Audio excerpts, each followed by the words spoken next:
is nothing other than a type of energy made from vibrations. These vibrations travel in waves, which make sound waves that travel through the air.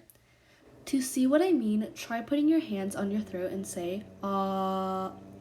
You should be able to feel the vibrations in your throat as you do this. Next, put your fingers on a speaker. Without music, the speaker should be completely still. But turn on some music and you should be able to feel and see the vibrations. For the ultimate test, get a tuning fork and hit against it with something hard. After hitting the tuning fork, quickly put it in the water and see the water vibrate.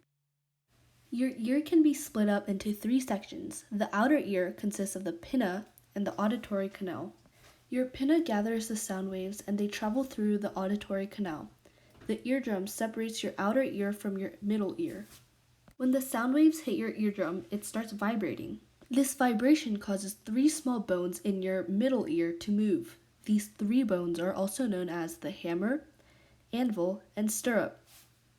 Then the vibrations are changed into nerve signals in the inner ear. The cochlea changes the vibrations into nerve signals, and these nerve signals are sent to your brain through the auditory nerve.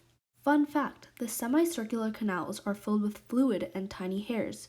So when your head moves, so does the liquid and tiny hairs. The semicircular canals send a message to your brain and help keep you balanced.